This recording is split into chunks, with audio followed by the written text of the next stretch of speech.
राधे राधे। स्वागत है आप सबका मेरी इस नई वीडियो में। बहुत सारे कमेंट्स आते हैं कि क्वांट की प्रिपरेशन कैसे करें, क्या अर्थमेटिक स्किप कर सकते हैं या फिर अर्थमेटिक के 2-3 अगर टॉपिक करें तो क्या वो इनफ होंगे, या फिर कुछ ऐसा बता दो यहाँ से एग्ज़ाम लेवल के क्वेश्चन मिल सके या प्रीवियस ईयर के क्वेश्चन मिल सके।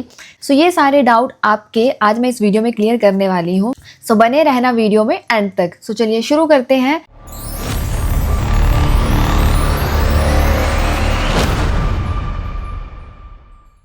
सबसे पहले जैसा कि आप सबको पता है, हर सब्जेक्ट का अपना अपना इंपॉर्टेंट रोल होता है। रीजनिंग, क्वांट, इसके बाद मेंस की बारी आएगी तो इंग्लिश, जीए, हर जगह अपने सब्जेक्ट का इंपॉर्टेंट रोल है, क्योंकि आपको सेक्शनल कट ऑफ भी क्लियर करनी है। सो चलिए क्वांट के इस इम्पॉर्टेंट रोल को आज समझते हैं कि स्टेप बाय स्टेप किस तरीके से आपको प्रिपरेशन करनी है। सो सबसे पहले हम स्टार्ट करेंगे टॉपिक से। टॉपिक में आपको जैसा कि स्पीड मैथ में simplification, approximation, quadratic equation, missing series, wrong series और डीआई सभी टाइप की, और फिर इसके बाद आते हैं अर्थमेटिक के टॉपिक्स। टाइम बचाने के लिए वीडियो की स्पीड इंक्रीज कर सकते हो और जो भी मैं इंपॉर्टेंट चीज़ें आपके साथ शेयर करूं उसको आप नोट डाउन कर सकते हैं। सो सबसे पहले बात करते हैं बेसिक की। मैं बिल्कुल ज़ीरो से स्टार्ट करने वाली हूं। अगर जिसने जो जो चीज़ें कर ली होंगी वो उस पॉइंट को स्किप कर सकता है। बेसिक में सबसे पहले आप table, square root, cube root और परसेंटेज में फ्रैक्शन वैल्यू, इन सारी चीज़ों का एक चार्ट बना लो या फिर स्क्रीनशॉट लेकर रख लो फ़ोन में। 1-2 दिन तो पहले आपको यही चीज़ें पढ़नी है बिल्कुल अच्छे से। रट्टा नहीं मार सकते हो, आप भूल जाओगे। तो आप क्या है, 2 दिन अच्छे से 5 से 6 बार इसको पढ़िए, ताकि कुछ ना कुछ आपको याद रहे। जब जब आप क्वांट के सेक्शन के लिए बैठोगे तब आप इसको पढ़ोगे, ताकि ये चीज़ें आपको रटनी ना पड़े। अब बात करते हैं टेबल की। टेबल आप 20 या 25 तक कर सकते हैं। मैंने स्क्वायर रूट 60 तक करे हुए थे, 40 तक तो वैसे ही याद करे हुए थे, और 41 से 60 तक ट्रिक चलता है। सो आपको जैसे भी सही लगे आप वैसे कर सकते हैं। इसके बाद बात करें क्यूब रूट की, तो क्यूब रूट मैंने 25 तक करे हुए थे। और रही बात फ्रैक्शन वैल्यू की, तो उसका मैंने स्क्रीनशॉट लेके रखा हुआ था। आप चाहो तो उसको अलग से लिख भी सकते हैं और या फिर आप स्क्रीनशॉट लेके भी रख सकते हैं। अब बात करते हैं सबसे पहले सिंप्लीफिकेशन और अप्रोक्सीमेशन की। Most easiest topic. देखिए, जितना ही ये इजी टॉपिक है उतना ही स्कोरिंग भी है और इसमें टाइम भी कम लगता है। आरआरबी क्लर्क की अगर आप कैलकुलेशन करने लगोगे तो विदाउट पेन पेंसिल आप वहाँ की कैलकुलेशन कर सकते हो। तो यहाँ से आपका कितना ज़्यादा टाइम बचेगा।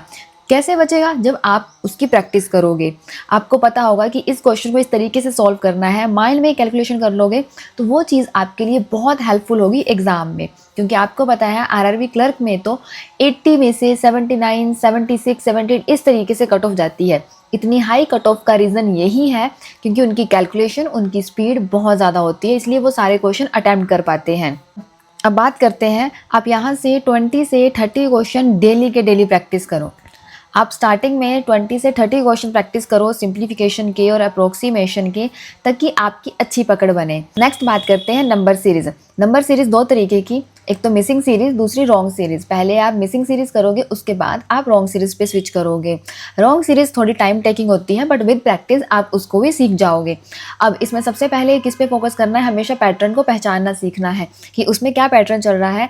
उसमें मल्टीप्लिकेशन हो रही है या फिर उसमें स्क्वायर रूट चल रहे हैं, क्यूब रूट चल रहे हैं। ये चीज़ आपको तभी पता लगेगी, पैटर्न को तभी पहचानना सीख पाओगे जब आप इसकी प्रैक्टिस करोगे। अब बात करते हैं क्वाड्रेटिक इक्वेशन की। क्वाड्रेटिक इक्वेशन में मोस्टली क्वाड्रेटिक इक्वेशन में जब भी आप 5 क्वेश्चन सॉल्व करने बैठोगे तो कोई एक ना एक क्वेश्चन ऐसा होगा जो आप साइन के बेसिस पे ही सॉल्व कर सकते हो। उसके लिए आपको पेन पेंसिल उठाने की ज़रूरत बिल्कुल भी नहीं है। और इसके बाद आप फिर स्विच करोगे डीआई पे। डीआई में आप सारी टाइप की डीआई कर लेना, table, bar graph, pie charts. हर टाइप की डीआई को एक एक दिन देना। आज जैसे कि आपने टेबल डीआई करी तो उसमें आप कम से कम 10 टाइप की डीआई लगाओ या फिर 15 टाइप की, मिनिमम 10 तो लगानी है। इससे आपको क्लियर हो जाएगा किस टाइप की डीआई आती है और किस टाइप के क्वेश्चंस होते हैं। डीआई को आप स्पीड से तभी सॉल्व कर पाओगे जब आपकी कैलकुलेशन स्पीड अच्छी होगी। और वो कैसे होगी? जब आपकी सिंप्लीफिकेशन, अप्रोक्सीमेशन पे अच्छी पकड़ होगी, आपके ये टेबल वगैरह, स्क्वायर रूट वगैरह काफ़ी अच्छे से आपको आते होंगे, उसके बाद ही आपकी डीआई पे भी स्पीड बनेगी। नहीं तो वहाँ पे भी आप मल्टीप्लाई, डिवीजन इस तरीके से कट करके करते रह जाओगे, जो कि बहुत टाइम टेकिंग हो जाएगा। अब बात करते हैं अर्थमेटिक की। तो अर्थमेटिक में सबसे पहले जो आपने चैप्टर करने हैं वो है परसेंटेज, रेशियो एंड प्रोपोर्शन। इस तरीके के आप चैप्टर करोगे तो आपको काफ़ी हेल्पफुल होंगे ये चैप्टर डीआई में भी। तो सबसे पहले तो परसेंटेज से ही स्टार्ट करना। अब जैसे कि कुछ भी नहीं आता है, हमें तो पता ही नहीं है चैप्टर को स्टार्ट कहाँ से करना है। बेसिक से चैप्टर स्टार्ट करो, बुक मैंने आपको रेकमेंड कर दी है, प्रैक्टिस आप यहाँ से कर सकते हैं। बेसिक से 0 से स्टार्ट करो, इस तरीके से पढ़ो कि आपको हर चीज़ समझ आती रहे। और इस बुक में तो हर टाइप दी गई है कि किस किस टाइप के क्वेश्चंस आते हैं। डेली प्रैक्टिस करो, वीडियोस के थ्रू प्रैक्टिस करो। इसके बाद आप सेक्शनली क्विज लगा सकते हो या किसी पीडीएफ से प्रैक्टिस कर सकते हो। और सबसे इम्पॉर्टेंट चीज़, आपको ट्रिक्स के पीछे नहीं भागना है। कोशिश करना कि आप बेसिक कंसेप्ट क्लियर करो, क्योंकि मेंस में आप जो क्वेश्चन सॉल्व करोगे वो बेसिक कंसेप्ट्स के थ्रू ही होंगे, वहाँ शॉर्ट ट्रिक्स नहीं चलती है। ये सिर्फ प्री तक होती है कि हाँ आप अच्छा स्कोर कर लोगे, बट मेंस में ऐसा बिल्कुल भी नहीं होता है। अब बात करते हैं आपका वीकली रूटीन का। सबसे पहले मंडे टू फ्राइडे आपने जो स्पीड मैथ पे फोकस करना है, डेली 30 मिनट्स लगाने हैं। चाहे तो 10 क्वेश्चंस कर लो या फिर एक दिन सिंप्लीफिकेशन अप्रोक्सीमेशन के कर लिए 40-50 क्वेश्चन, ठीक है। 30 मिनट्स में बहुत होते हैं 40-50 भी। इसको फिर इस टाइम को आपको कम करते जाना है और उसके या फिर क्वेश्चंस बढ़ाते जाना है, दोनों में से जैसे सही लगे। एक दिन क्वाड्रेटिक इक्वेशंस को दे दिया, एक दिन आपने डीआई को दे दिया। उसके बाद आपने अर्थमेटिक पे स्विच करना है। अर्थमेटिक का डेली कोई ना कोई चैप्टर करोगे। एक दिन अगर आज आपने वीडियोस देख ली तो कल आप उसकी प्रैक्टिस करोगे। प्रैक्टिस आप चाहे बुक से कर लो, पीडीएफ से कर लो, या फिर सेक्शनली जो क्विज होते हैं उनको आप सबमिट करके वहाँ से प्रैक्टिस कर सकते हो। सो प्रैक्टिस के लिए आपको बहुत सारे सोर्सेज मिल जाएंगे। बस ये है कि आपको कंटिन्यूसली प्रैक्टिस करते रहना है। जितने क्वेश्चन से गो थ्रू होंगे उतनी आपको टाइप्स पता लगेंगे कि इस टाइप के भी क्वेश्चंस आते हैं।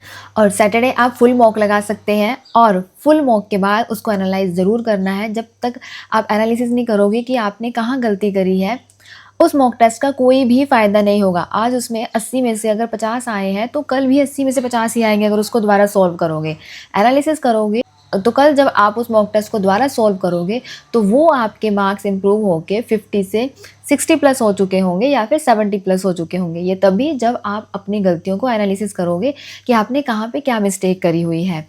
इसके बाद बात करें कि सैटरडे को जब और सिर्फ पूरा दिन मॉक टेस्ट तो देते नहीं रहोगे, जब और टाइम बचेगा तो प्रैक्टिस करनी है टाइमर के साथ।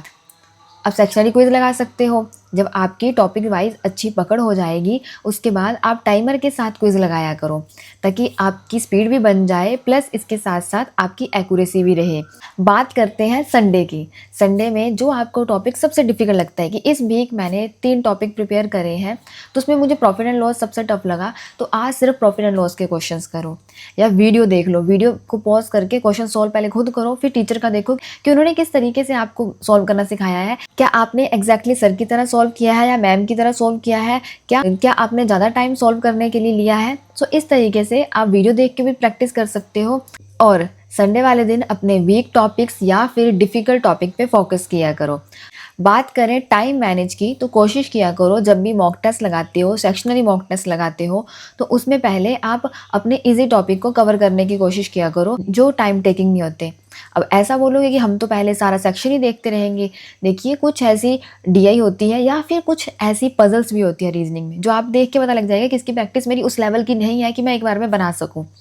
तो उस वहाँ पे टाइम नहीं वेस्ट करना है। या फिर कोई डीआई जो दिख रही है कि टाइम टेकिंग है, फ्रैक्शन वैल्यू भी दे रखी है, परसेंटेज में भी निकालना है, तो वहाँ पे आप उसको स्किप कर सकते हो। पहले आप बाकी सेक्शन कवर कर लो, जब आपके पास टाइम बचेगा तो आप वहाँ पे वापस आ सकते हो। मार्क फॉर रिव्यू करके छोड़ दो, कलर चेंज हो जाएगा। जैसे आप अपना सेक्शन कवर करोगे, कंप्लीट करोगे, तो वापस स्विच कर सकते हो आप उस सेक्शन पे। सो ये एक सबसे बढ़िया चीज़ है, मार्क फॉर रिव्यू इसके लिए दिया जाता है कि आपका टाइम बच सके। सो हमेशा टाइम बचाने की पूरी कोशिश करनी है कि जो आपके इजी टॉपिक है वो पहले कर लो। पता लगे पहला ही क्वेश्चन ऐसी डीआई आ गई जो आपको इतना टाइम टेकिंग हो गया कि 3 से 4 मिनट वहीं लगा दिए और सिंप्लीफिकेशन एंड में दी हुई है तो वहाँ तक पहुँच ही ना पाओ। इससे आपका ही लॉस होगा, आपके मार्क्स कम आएंगे, आपकी अटेम्पटेशन कम होंगी, और कम अटेम्पटेशन का जो आपके ऊपर प्रेशर पड़ेगा वहाँ पे फिर और ज़्यादा चीज़ें ख़राब होती जाती है। सो इन चीज़ों का ध्यान रखना है। अब बहुत कॉमन मिस्टेक जो हम करते हैं, फॉर्मूलाज वगैरह भूल जाते हैं जो हमने सीखे होते हैं। जैसे सिंप्लीफिकेशन में भी कुछ ट्रिक्स चलती हैं या फिर आप अर्थमेटिक के ही चाहे चैप्टर कर रहे होते हैं, सो वो चीज़ें भी कई बार भूल जाती हैं। ये तभी याद रहेंगी जब आप उनकी रूटीन में प्रैक्टिस करते रहोगे। अक्सर ऐसा होता है जब मॉक टेस्ट अटैम्प्ट करते हैं या एग्ज़ाम में कि हम वहाँ वैल्यू कुछ लिखी होती है, हम शीट पे कुछ और ही लिख रहे होते हैं, या फिर शीट में आंसर कुछ और आया होता है और हम टिक कुछ और लगा रहे होते हैं। सो इन चीज़ों का ध्यान रखना है। मेरे साथ खुद ऐसा होता था कि इतना प्रेशराइज फील करने लग जाती थी कि वहाँ पे कुछ और ही ऑप्शन दे रखी होती थी और टिक कुछ और ही कर रही हूँ, या फिर कुछ और ही वहाँ लिखा हुआ है तो मैं कुछ और ही लिख के वहाँ पे सॉल्व कर रही हूँ और वो ऑप्शन में मैच नहीं कर रहा है। सो इन चीज़ों का आपने ध्यान रखना है, कोशिश करना है, प्रेशर को हैंडल करना सीखना है। मॉक टेस्ट इसीलिए दिए जाते हैं, पहले अटैम्प्ट करो ताकि आपको प्रेशर को हैंडल करना आए कि किस तरीके से आपने एग्जाम में अच्छे से अटेम्प्टेशन करनी है। पैनिक होकर सिली मिस्टेक्स बिल्कुल भी नहीं करनी है, इस चीज़ का ध्यान रखना। ये चीज़ें भी बोलने में ईजी लग रही हैं या फिर आपको सुनने में ईजी लग रहा है, जब आप प्रैक्टिस करोगे होंगी तभी ही। और लग रहा होगा कि वीडियो में बहुत सारी चीज़ें बता दी तो बहुत सारी नहीं है। आप डेली अगर इन चीज़ों को अपनाओगे तो आपको ये चीज़ें कुछ भी नहीं लगेंगी। और इसी के साथ साथ स्पीड के साथ साथ एक्यूरेसी पे भी फोकस करना है, जो कि बहुत ज़रूरी है। अगर सिर्फ स्पीड ही आ गई और एक्यूरेसी हुई ही नहीं तो उस चीज़ का कोई भी मतलब नहीं बनता है। आपको पता है इस एग्ज़ाम में स्पीड प्लस एक्यूरेसी दोनों चलेंगी तभी इतनी हाई कट ऑफ जाती है। सो कोशिश करो कि पहले एक्यूरेसी पे फोकस करो, स्पीड को आप साथ साथ में लाओगे, क्योंकि एक बार स्पीड बन गई और एक्यूरेसी नहीं बनी तो मुश्किल होता है एक्यूरेसी को साथ में लेके आना। तो बाकी आप प्रैक्टिस करते रहना। मॉक टेस्ट की बात करें तो आप मॉक टेस्ट के लिए बहुत सारे प्लेटफॉर्म है, smart Keeda, Oliver, test book, practice mock और अड्डा 24/7 और भी बहुत सारी ऐप है। आप कहीं से भी प्रैक्टिस कर सकते हो, जिस ऐप के आपको लगे कि अच्छा लेवल है मॉक टेस्ट का आप वहाँ से आगे परचेज भी कर सकते हैं। बुक मैंने बता दी है, one of the best teacher की बुक रेकमेंड की है और आप इनके यूट्यूब पे भी देख सकते हो वीडियोस वगैरह, वहाँ से भी आपको आइडिया मिल जाएगा कि सर किस लेवल का पढ़ाते हैं। एग्जैक्ट एग्जाम लेवल की सर प्रिपरेशन करवाते हैं। और मेंस के लिए तो सबसे ज़्यादा दिक्कत आती है कि मेंस की प्रिपरेशन कैसे करें। मेंस के लिए तो ये टीचर सबसे बेस्ट हैं। सो ऑब्वियसली टीचर बेस्ट है तो उनकी बुक भी अच्छी होगी। बाकी लास्ट में एक चीज़ बता दूँ, मॉक टेस्ट दिया करो, वीक में चाहे 2 मॉक टेस्ट दो। जब आपका ये रूटीन फॉलो होता रहेगा, प्रैक्टिस अच्छी हो जाएगी, टॉपिक आपके कवर हो जाएंगे, तो 2 मॉक लगाओ। मॉक को एनालिसिस करो, कहाँ गलती करी है, कहाँ आप स्लो हो गए सोल्व करने में, कहाँ सिर्फ और सिर्फ आधा मिनट लगना था, कहाँ आपने 1 मिनट लगा दिया। इन सारी चीज़ों पे फोकस किया करो और मॉक को आप रीअटेम्प्ट कर लिया करो। पता है 20 मॉक होते हैं, एक दिन में 2 मॉक टेस्ट भी अगर किसी ने लगा लिए तो आपके 10 दिन में सारे मॉक टेस्ट कवर हो जाएंगे। तो क्या है, आप उनको रीअटेम्प्ट कर लिया करो। उसी टाइम ही रीअटेम्प्ट करना है, क्योंकि फ्रेश जब रीअटेम्प्ट करोगे तो वो आपको आंसर ही याद हो जाएंगे, तो फटाफट से आप टिक लगाते जाओगे, उसका कोई मतलब नहीं बनता है। एकदम से नहीं मॉक टेस्ट लगाने हैं। आपने RRB PO के लगा लिए, पहले क्लर्क के लगा लिए, फिर PO के लगा लिए, उसके बाद फिर से वापस आप क्लर्क के लगा सकते हो। इस तरीके से आपने प्रिपरेशन करनी है। और बाकी बुक का लिंक आपको डिस्क्रिप्शन में दे दिया गया है। अब नेक्स्ट वीडियो में शेयर करूँगी कास्ट सर्टिफिकेट से रिलेटेड बहुत सारे डाउट आ रहे हैं, बहुत सारे, कि कब का होना चाहिए, फॉर्मेट कैसे मिलेगा, ये सारे के सारे डाउट मैं अगली वीडियो में क्लियर करूंगी। अगर अभी भी आपका कोई भी डाउट है कास्ट सर्टिफिकेट से रिलेटेड तो प्लीज़ कमेंट करना, ताकि आपके डाउट को भी मैं अपनी वीडियो में कवर कर सकूं। सो जाने से पहले इस वीडियो को लाइक और शेयर ज़रूर कर देना, सब्सक्राइब बटन को प्रेस कर देना। आप अगर एक सब्सक्राइब करते हो तो उससे मुझे मोटिवेशन मिलती है कि आपको मेरी वीडियो अच्छी लग रही है। सो मिलते हैं नेक्स्ट वीडियो में। राधे राधे।